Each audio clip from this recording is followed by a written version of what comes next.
My name is Marissa Smit, and I'm excited to introduce you to my dissertation project called Frontiers Made Flesh, Byzantines, Ottomans, and Their Animals, 1205 to 1512. But first, just a little bit about myself.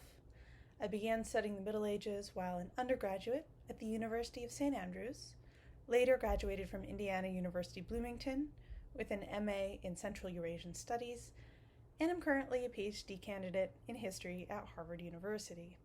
My research aims to understand the social, cultural, and intellectual dimensions of the relationships between humans and animals, and focuses on the late Byzantine and early Ottoman periods. What does this mean? I want to study the material practices like hunting, veterinary medicine, and the exchange of animals, both as gifts and as trade goods, that were practiced in the 14th and 15th centuries. However, I also want to explore what kinds of categories people use to understand animals and to what ends those categories were applied. For example, is a horse an illegal source categorized in the same way as in a veterinary treatise or in a inventory of a ship? If not, why not? Additionally, I have other questions such as, did Byzantine and Ottoman crowds interpret similar practices like the shame parades, which placed criminals atop animal mounts, in the same ways? These questions are especially important when studying exchanges between societies in which the religious and cultural valences of animals may differ. At the same time, the economic and environmental underpinnings of human-animal relations cannot be overlooked. Even elite practices of horsemanship required infrastructure, like hunting parks, palaces, roads, and pastures, as well as resources, whether basic ones like hay, or more complex ones like the skills of grooms, trainers, and auxiliary tradesmen like saddle makers.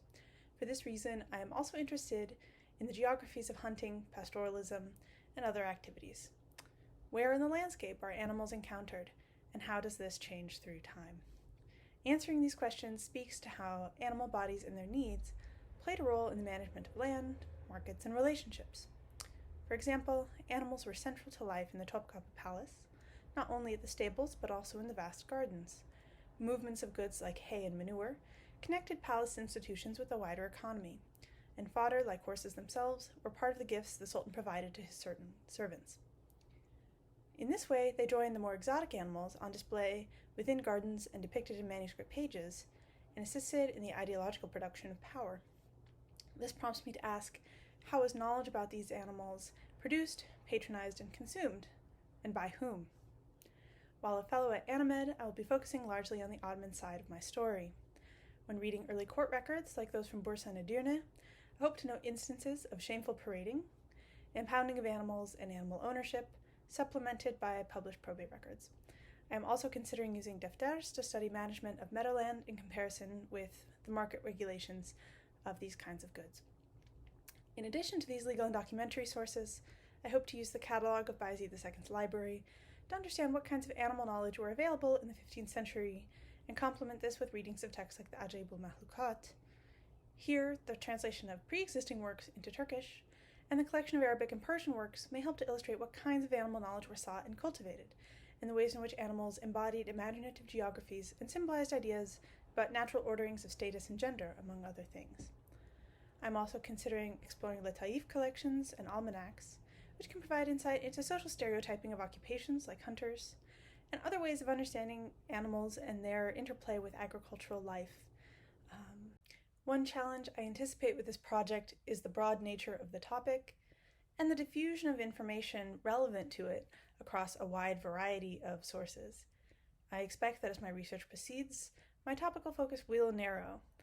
Nonetheless, I think it is vital to think about how animals cross discursive domains and appreciate this fact not as a barrier to research, but rather as the focus of inquiry in its own right, because animal histories of the Middle East are still few, and the environmental turn in Ottoman history predominantly focuses on the better documented 16th century and afterwards. My dissertation hopes to provide a new lens on early Ottoman society through its interactions with neighbors and other beings, both human and otherwise.